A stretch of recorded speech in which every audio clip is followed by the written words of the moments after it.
Hello everybody, today I'm going to be telling a bean time story. This is sort of like my twist on a bedtime story, but it is specifically bean oriented. Now, if you have a beaver you'd like to hold, I'd say do it now, get in a comfy position. Yeah, kind of like this. Sorry if I itch my nose a little bit. Today's bean time story will be about, let's say, a moose that loves drinking juice. And his name is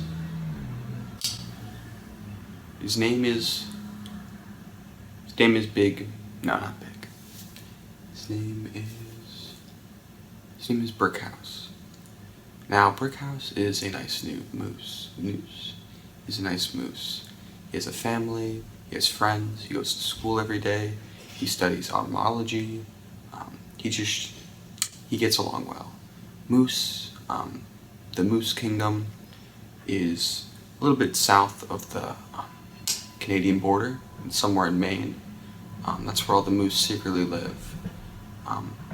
It's not been discovered by humans yet, but if it ever is, that will be a incredible oversight because it's truly beautiful.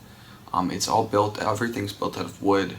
Everything's made to accommodate four-legged creatures. It's like a little moose utopia. And our boy, what was his name again? Our boy, let's just call him Moose. Our boy, Mr. Moose, he feels like an outcast. When he went to school, they had lunch, and all the other little moose had milk, except for Mr. Moose, who had a bottle of juice. He changes it up every day. Sometimes it's grape juice, sometimes it's apple juice, sometimes it's orange juice. And today it was pomegranate juice, which is a little bit of a switch up for him. A little bit of a rare juice for our buddy Mr. Moose. When he opened his lunchbox, he was delighted to see the new juice, but his friend Groose the Moose was not really feeling it. Groose the Moose said, "Ew, that's disgusting." And, I mean, if I had never seen pomegranate juice before either, I'd probably feel the same thing, right? So you don't want to hold a grudge against Groose, but Mr. Moose was very sad about this. He stated, "My mother packed this juice, and she knows what I like, so instead of judging my juice, why don't you take a sip?" And Groose begrudgingly agreed. Putting his milk to the side, he took out the straw from his milk and plopped it into a glass of pomegranate juice. As Groose sipped, Mr. Moose looked. He looked very happy with himself. He definitely felt like he'd won the war, as Groose's lips puckered up and as a smile slowly formed on his face. Groose then stated, "Wow, this is the best liquid I've ever had in my life." And Mr. Moose exclaimed, "I know, right?" And the two had made a pact to make a club called the Juice Club, where any moose that liked juice instead of milk would be able to go and drink in peace without any fear of torment. After this first day, it was very low-key. Groose went home with Mr. Moose. They had some fun. They played some checkers and chess. Groose always wins at checkers, but Mr. Moose always wins at chess. So it's a bit of a balancing act with that kind of thing. They both had different types of juices, so many different types. V8 must have made at least $100,000 from these two in this one day. Because moose, if you want to know one thing about moose, the moose species is that they can drink. They can drink for a long time.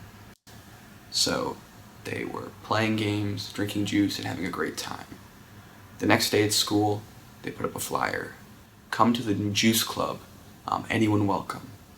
And it was a long day. Mr. Moose had a math quiz, and unfortunately he spilled juice all over the quiz, and that enraged his teacher a lot. But he got detention, unfortunately, but he kind of skipped it. But that's aside the point. Groose and Mr. Moose both enjoyed juice this time. Garus convinced his mother to pack himself some grape juice, favorite of the Moose Club, the Moose Juice Club. So the first day of the club went smashingly. By smashingly, I meant it was not a success.